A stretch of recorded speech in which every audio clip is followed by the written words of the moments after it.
Welcome back to the history of the Ford 4000 SU. I am your host, Brody, and I got my cheat sheet here with all my technical specifications. And don't mind the noise outside. Our dozer guy's here. He's doing some work. But to understand the history of the Ford 4000, we first really have to go back to, well, this model of Ford 4000, the SU, or Special Utility. We first have to go back to the Ford Model 801, which I'll post a picture here anywhere in the screen. But the 801 derives from the Ford 8N, which I'm sure most of you know what that is, or I'll just post a picture of that somewhere. But essentially what they did was, after the Ford 801, they came out with the 1000 series, the 2, 3, 4, 5, and 6000s. 4000 was a 3-plow tractor, and originally it was equipped with the Selecto-Speed power shift transmission, or you could have gotten it with the 10-speed, 5-speed, 2 high-low transmission, which this is equipped with. But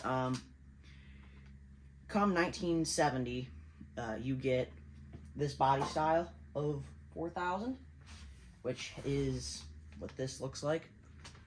But it had 3 body styles. They had the original body style, which is based on the 801. They had the second body style, which came out in 68 to 69, which I'll post a picture of somewhere. And then they came out with this body style. This was the final body style for the Ford 4000. They were produced from 1962 to 1975. This particular 4000 was a model of 1971, and they only produced the 4000 SU from 70 to 75.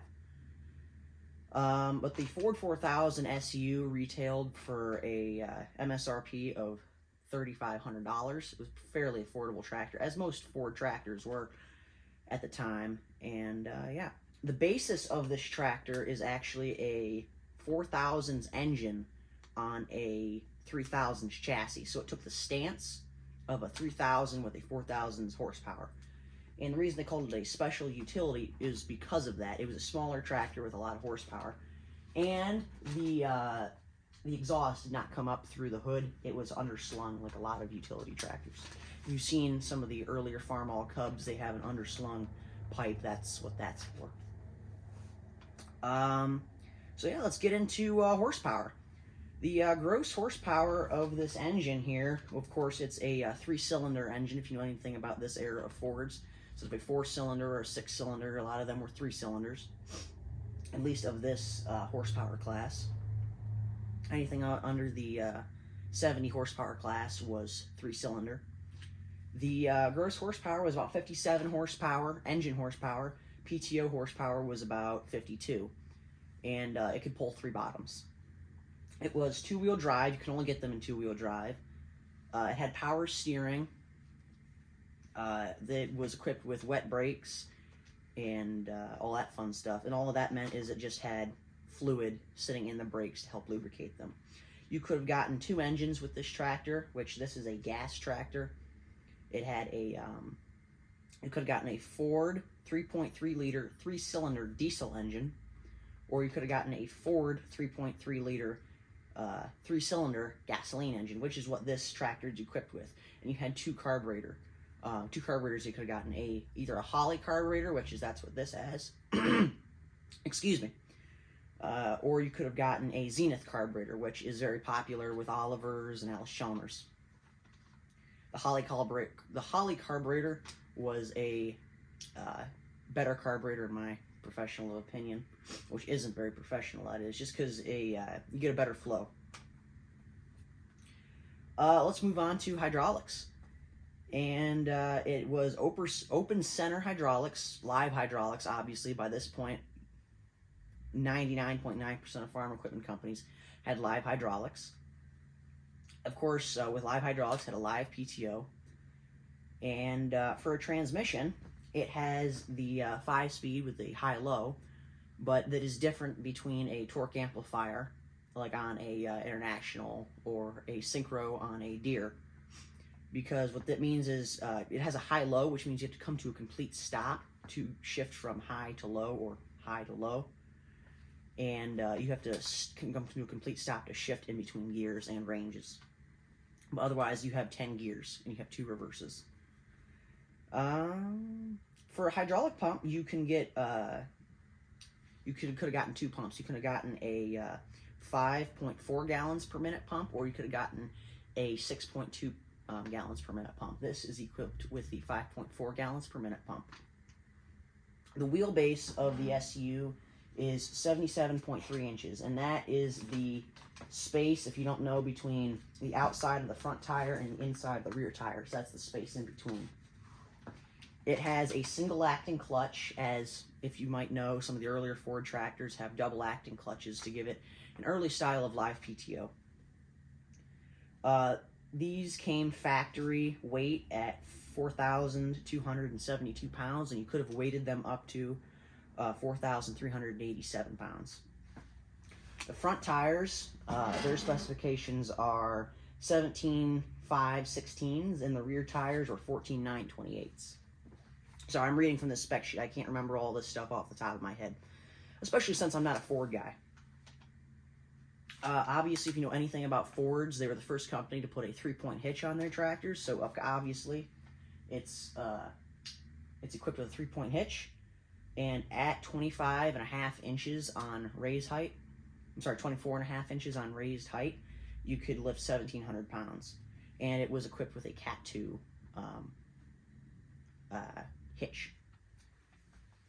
And it has a single valve hydraulic unit.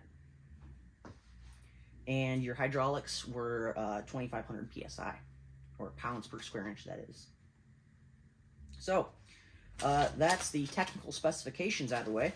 Let's get into a little bit of personal history.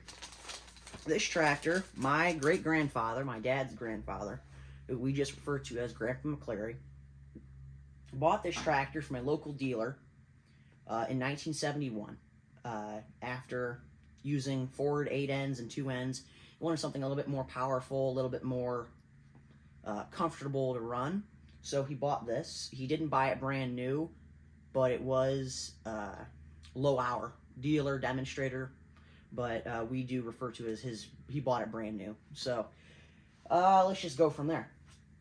He bought it in 71, same year my dad was born, so that's why it holds special to us. And it was Grandpa's tractor.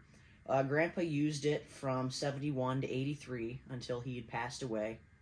But, yeah, in these last few years, me and Dad have been trying to get it back together, running again, so Aunt Margaret can run it around a little bit, and maybe we can take it out to a plow day or 2. But this tractor is equipped with spin-out wheels. If you know anything about spin-out wheels, they're a pain in the butt, and they're very expensive. So when we do restore this tractor, we're going to put regular wheels on them and get rid of the spin-out wheels, because I hate them. That's just my personal opinion. And if you're wondering, the hood is sitting over there, leaning against the weed eater. But, yes, this is where the gator lives, and the Kubota. But, anyways, let me take you around the tractor.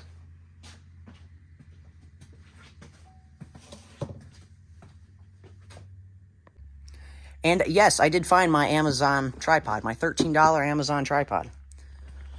Grandpa ordered it with a front brush guard, which Grandpa did take very good care of his equipment. We have the plow and the disc. He ordered it with it.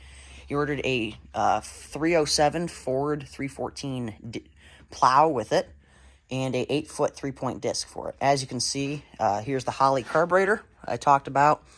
It had a swing out, and that I shouldn't get that out of my hands. That's battery acid. It has a swing out battery tray. Obviously, I said before, 3-cylinder. Me and Dad did a lot of work on this back in the spring. It does run. I'm not going to start it because Dad's not here, and I don't want to mess anything up. It did have a inline style of radiator. Kind of a pain in my opinion, but guys back then liked it. Power steering rods were not, there was no central power steering unit. There was power steering assist rods on the steering arms. And it does have adjustable wide front. And I'll talk a little bit more about that when we get back to the tires. Air cleaner, obviously. It still has the original Tractor Co. lights. Which, yes, that is a real company. I'm not BSing you. Original, as I can see, it says Titan Security. Grandpa took very good care of his stuff, so a lot of this stuff is original. This is the original paint on it. We need to shine it up a little bit. As I said before, underslung pipe. He did do hay with this, and he must have been crazy to do that because I don't know how it didn't catch on fire. And the reason he got an underslung pipe was because Grandpa did smoke, and just a little bit of fumes getting up into his face probably wasn't the best for him. And onto the fuel tank, I forgot to mention, a 13-gallon fuel tank. My Farmall H has more fuel capacity than this. So, yeah, not the most fuel efficient or most capacity. And it has 4,538 hours reading on the tach.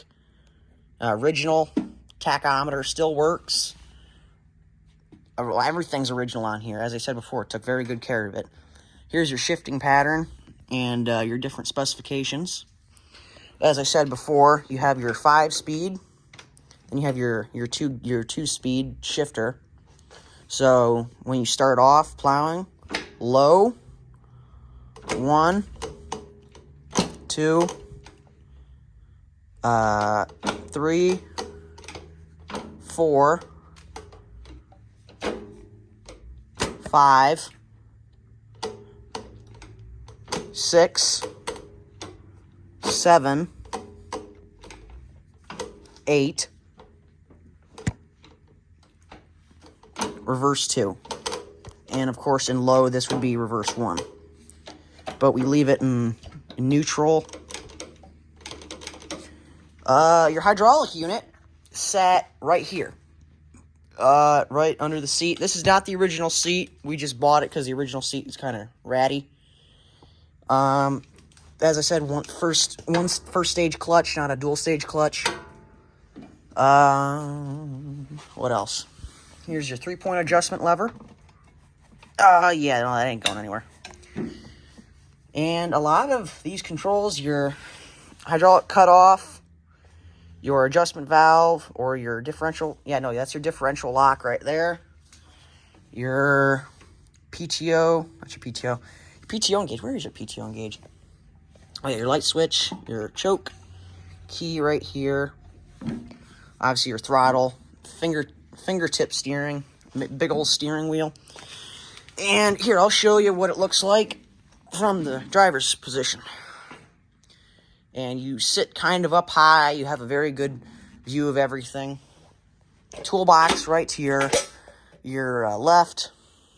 Original 3-point third link, which I think is really cool. As I said before, we're in between getting this thing running again, so it is a little bit of a mess. I just wanted to shoot this video because this tractor is so important to our family. And yeah. I'm going to go around back. Here's the spin-out rims again. What you'll do is you'll loosen these bolts right here. And you'll loosen those. And then you'll brake one side. And then you'll clutch. You'll let your clutch out. Then your rims will spin out. And adjust your wheel spacing.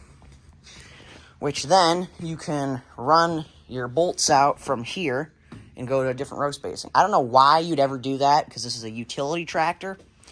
God only knows. But, yeah. That's really all this is. And then the old style valve caps, which that's cool. These wheels do have calcium in them. That's why I want to get rid of them too. We'd use these as tubs for brush, so don't mind that. Cat 2 3-point adjustment handle over here. Well, you all know what a 3-point does. You have your single valve hydraulic unit and 540 PTO. And yeah, that's all I got on the Ford 4000 Super Utility or Special Utility. They sold them for a long while. They're neat little machines. The only problem I could ever see about them is the gassers drink fuel. And also, if you know anything about us, Dad hates gassers. So, yeah. But this is the only gasser, the H and this is the only gasser he'll allow on our farm. But if anything had to go on this farm, if we had to sell it all, this and the H would be the last tractors to leave. And thank you all for watching. And